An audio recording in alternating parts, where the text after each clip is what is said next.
This is Kinda Murdery Season 1, Ghost Towns of the Mojave Desert, presented by Criminal Content.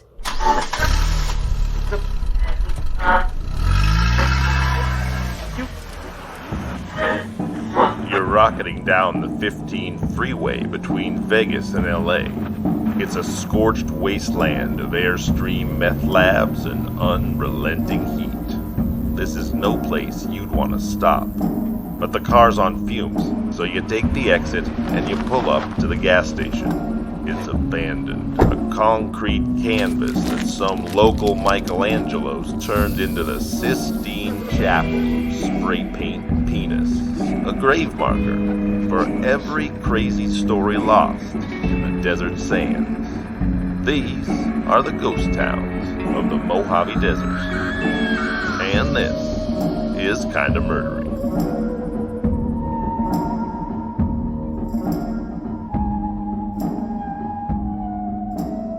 Hey everybody, and welcome to Kinda Murdery Season 1, Ghost Towns of the Mojave Desert. I'm your host, Zevin Odelberg. Thanks for deciding to be here. I am joined by writer, director, cult horror movie icon. That's right, I'm talking about the one, the only, Chris Peckover. Hey Chris, thanks for being here today. Hey Zevin, good to see you. It's better to see you, buddy. It's better to see you. This show, Kinda Murdery, Ghost Towns of the Mojave Desert, it's not just about the towns, right? It's about the people, the places, and the stories. And like most good stories, it really ought to be about the characters. So, Chris, because we're connoisseurs of fascinating desert folk, the first question I wanted to ask you was, who's the most interesting desert person you know? Does Las Vegas count? Oh, hell yeah. Las Vegas is a seedy Shangri-La. Sin City, baby. Right in the middle of the desert. It's like the desert ghost town, right? Yeah. Well, there's a lot of ghosts there for sure. I mean, it's a mirage, which is kind of like a ghost. So anyway, yes, Vegas counts. Tell us about Vegas. So I have a friend who I met because she was a stop-off when I was on a road trip with some other friends. I did not know much about her. Her job entails her being very, very good at eyeing trustworthy people, and I guess I must have fooled her because I came off as trustworthy, and on night 2 of us staying over at her place, I had just finished brushing my teeth, and she was like, "Psst, come with me."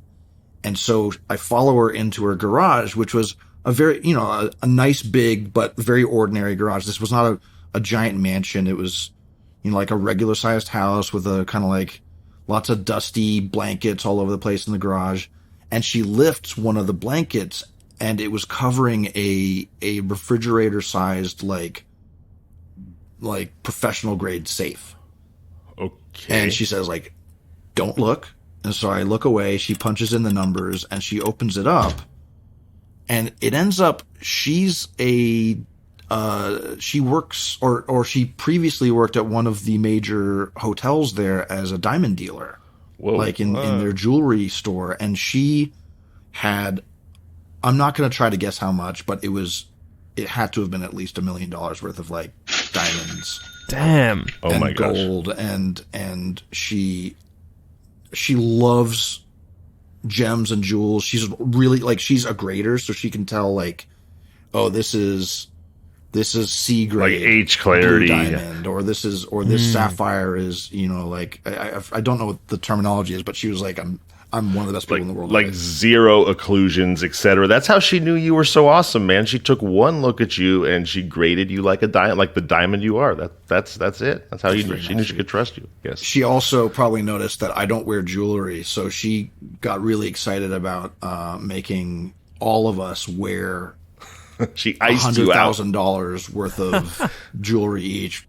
I was wearing a watch that was so expensive that when we had dinner that night, I couldn't place my arm on the table because I was afraid it was going to get scratched by silverware. You're like, and I just, we obviously there's lots of crowds in Las Vegas and we're walking through crowds and so on. And I'm just kind of like cradling my arm. So you came out of that looking like Flavor Flav, basically. And she's loving this. She loves making people who don't wear jewelry feel uncomfortable with how much jewelry they're wearing. If I had a watch like that, I think when I had to go outside and walk down the street, I'd probably just keister the damn thing, just for safekeeping, and then put it back on when we got in the restaurant. She was like, you didn't do "Isn't that, this did you?" fun?" And I was like, "No, it's stressful. I feel like Yeah. I feel like I'm That's a amazing. target at all times right now." Maybe she just She's liked very watching you sweet. squirm. Considering how crazy I feel like a lot of Las Vegas people can be, she's very down to earth, but she happens to have this crazy cool stash that nobody knows about. I'm sure she knew I was safe to trust, because right after showing us that, she was like, "And here's my collection of guns and shotguns, just so you know." She's like, "Just in case I graded you incorrectly, here's the street sweeper." Yeah. Wow.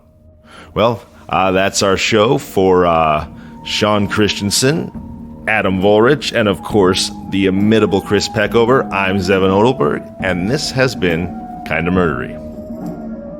This is Kinda Murdery, Ghost Towns of the Mojave Desert, presented by Criminal Content.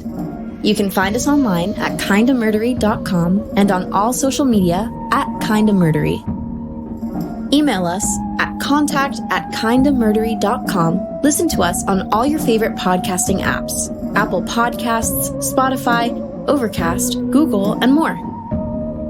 Don't forget to rate, review, subscribe, and tell your friends about the show.